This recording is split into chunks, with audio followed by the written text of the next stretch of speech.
People in India are really horny. We honk so much that noise levels in our cities are unbearable.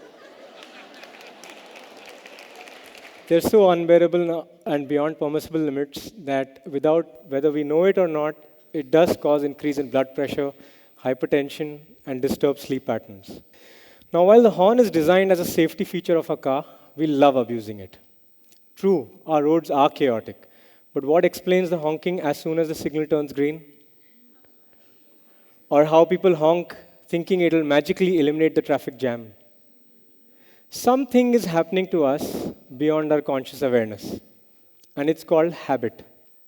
Habits essentially are automatic behaviors where one doesn't consciously think about the action, but the decision making happens automatically, like how many of us would have overeaten at lunch. We know we'll suffer the consequences, but that didn't stop us from gorging our favorite dish, or how we keep checking our mobiles even when there is no message or call. There's a lot of our lives that we live on autopilot, and honking is a habit too. Our motivation to honk is pretty high given our road traffic conditions. The triggers are so many: the green signal, a pedestrian crossing without looking, car sitting in the middle of the road. And the horn is so conveniently located, we reach for it automatically without thinking. Moreover, as a driver, we don't have to face any consequence for it. Now, there have been many education-based campaigns and messaging that have been aimed to reduce people's honking, but none have succeeded. That's because we see these no honking signs, we see big digital hoardings of no honking in silent zones, but we quickly forget that message and the habit of honking sets in. It's a bit like why we don't reduce or quit smoking in spite of those gory smoking kill warning signs. Deep-seated habits are difficult to get rid of through awareness alone. That's why at my firm we use a different approach, and it's called behavioral design. Behavioral design essentially is about using science to change human behavior. And one of the fundamental things about human behavior is that we are pretty irrational. Now, what does that mean? Like in a game played with dice, when you want a lower number, you tend to throw the dice slowly. As if that's going to result in a lower number. I'll give you another example. We speakers have been instructed by the TED team not to pace from left to right of the stage like rock stars, because it becomes difficult for the cameraman to focus on us. But in this heat of the moment, standing in front of you guys, a little anxious, a little nervous, talking about giving our speech, we could easily forget those instructions, right? That's why they've created this bright red Lakshman Rekha on this stage, and that's behavioral design. So to get people to reduce their honking, we realized that we need to shift people from the automatic mode of honking to make them deliberate whether the honk is really required. So what we did is we fit a little red button with a frowny on the dashboard of two of our test cars, my partner Mayur's and mine. When the horn is pressed, the red button beeps and flashes. To turn it off, the driver simply has to press the button. Take a look at how it works.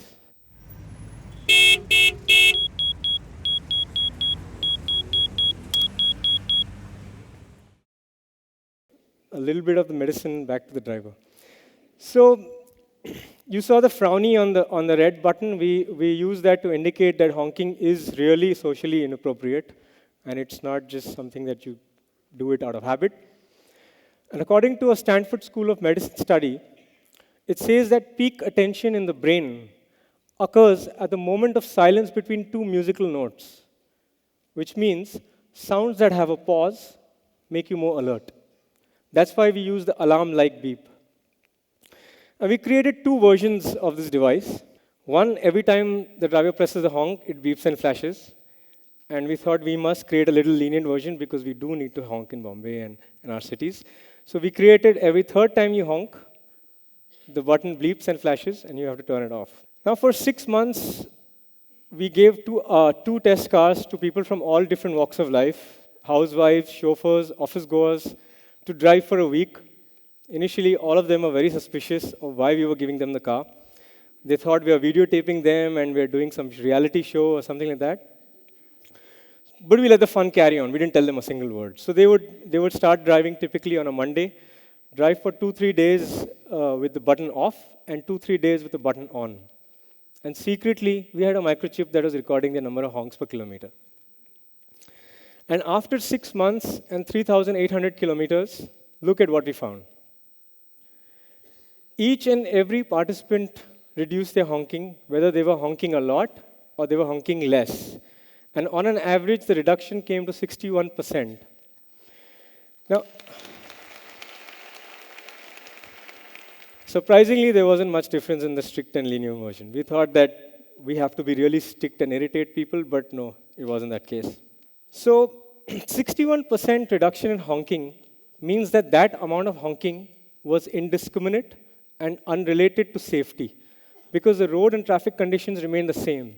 The only thing that changed was the anticipation of this little red button, which made the driver deliberate whether the honk is required or not required.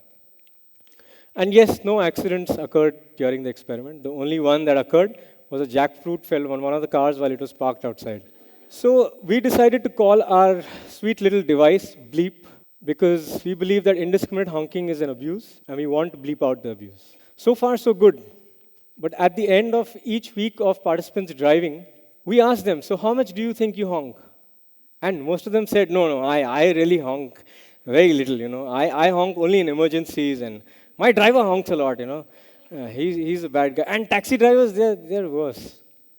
So we decided to show them the honking statistics, right? And that gave them a big shock. And then we showed them how much they reduced with Bleep, and that surprised them too. This tends to happen because we feel that we're aware of our behavior. We know exactly what we do, right? But we often operate on autopilot mode. So the challenge with Bleep is that if we all think that we don't honk a lot and someone else who's honking a lot, nobody's going to fit Bleep in their cars voluntarily, right? Will you? Very few, yes. Mostly no, because we all feel we don't honk. That's why we believe that Bleep needs to be made mandatory in our country, right? Just like the seat belt. And if Bleep does become mandatory in the country, then all our annoyance and irritation will go from these unbearable levels to really low levels, basically a reduction of 61%. Thank you.